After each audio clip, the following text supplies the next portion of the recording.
Di sini saya akan menjelaskan aspek yang ditelaah dan indikator yang ada di dalam akreditasi. Aspek yang akan saya jelaskan adalah termasuk dalam standar yang kedua, yaitu standar proses pembelajaran. Di mana di dalam standar proses pembelajaran terdapat 6 indikator. 2 indikator ini nanti yang akan dilakukan observasi secara langsung oleh asesor, dan 4 indikator lainnya berasal dari berkas yang sudah kita kumpulkan. Untuk indikator yang pertama, yakni melibatkan siswa secara aktif dalam pembelajaran, dapat ditelaah dari 3 hal. Yang pertama, metode pembelajaran yang mendorong siswa aktif.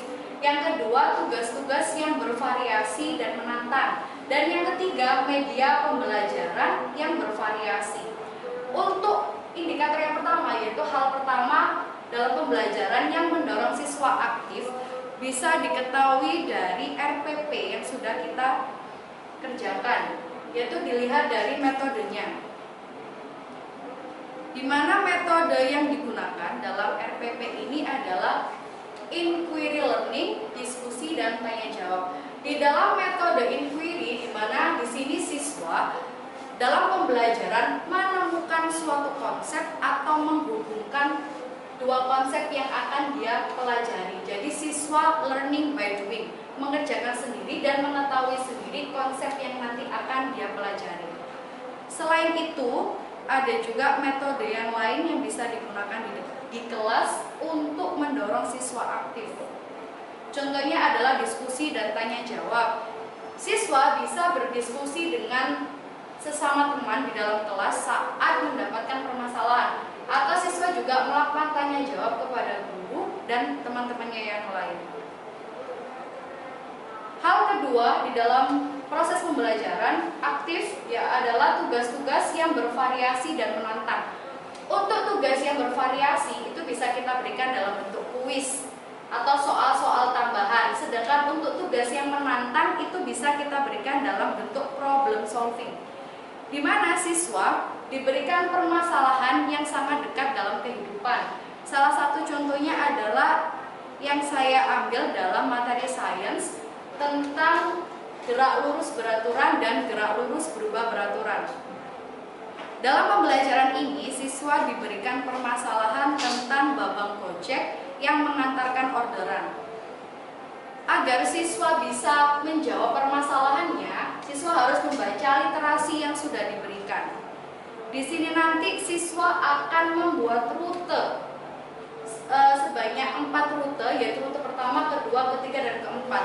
Rute ini nanti akan mewakili jarak tempuh, dan rute yang selanjutnya siswa akan membuat untuk rutenya perpindahan. Jadi di sini siswa diberikan map, di mana map ini nanti akan diarahkan beberapa rute yang sudah disiapkan oleh Babang Gojek. Jadi Babang Gojek nanti mengantarkan makanan dari lokasi A ke SMP Progresif Bumi Sholawat.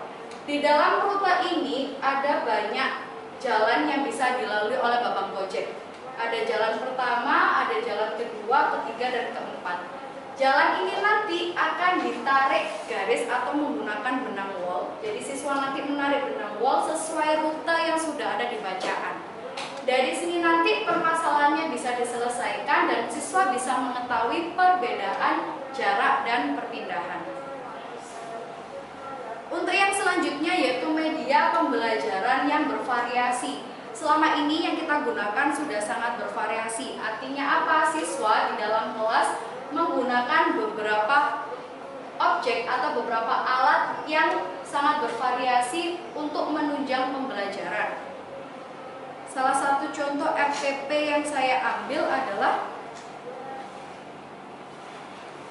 tentang materi desain juga, yaitu rangkaian paralel dan campuran.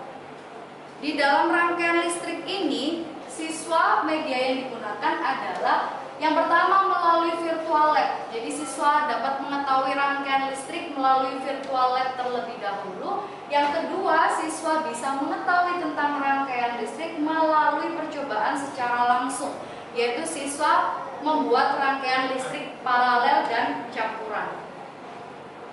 Selain itu, siswa juga diberikan video dalam bentuk GIF, yaitu GIF gerak. Di situ nanti untuk mengetahui aliran listrik dan geraknya elektron di dalam rangkaian paralel. Di dalam media dan sumber belajar sendiri juga sudah tercantumkan bahwa media yang kita gunakan itu sangat bervariasi. Yang pertama ada pad, yang kedua kita bisa menggunakan literasi untuk menambah pemahaman siswa, dan yang ketiga ini ada alat-alat praktikum untuk merangkai rangkaian listrik, dan yang terakhir ada PowerPoint, di mana di PowerPoint itu ada materi yang nanti akan dijabarkan.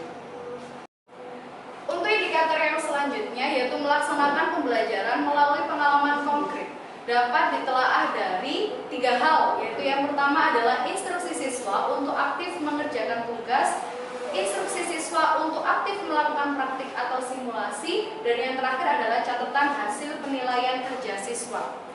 Untuk instruksi siswa dalam mengerjakan tugas, biasanya ini bisa kita lihat dari RPP dalam kegiatan penutup. Di dalam kegiatan penutup terdapat refleksi materi dan diskusi, di mana hal ini, dalam kegiatan ini bisa kita berikan soal dalam bentuk kuis.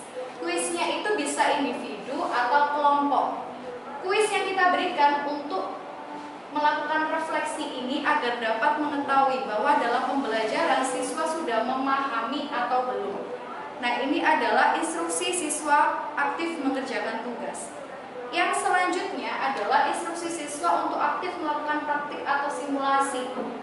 Untuk hal ini bisa kita ketahui dari LKPD, di mana di dalam LKPD yaitu lembar kerja peserta didik dapat kita ketahui adanya langkah-langkah proses percobaan. Di langkah-langkah ini, siswa aktif dalam melakukan kegiatan praktikum.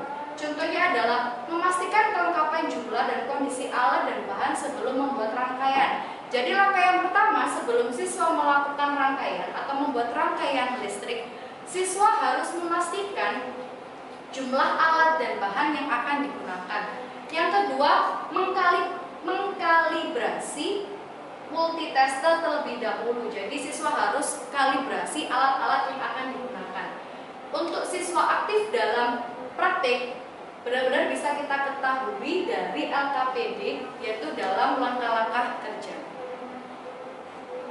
Yang terakhir adalah catatan hasil penilaian kerja siswa. Jadi di dalam penilaian, dalam satu pertemuan itu terdapat penilaian pengetahuan, penilaian sikap, dan penilaian keterampilan.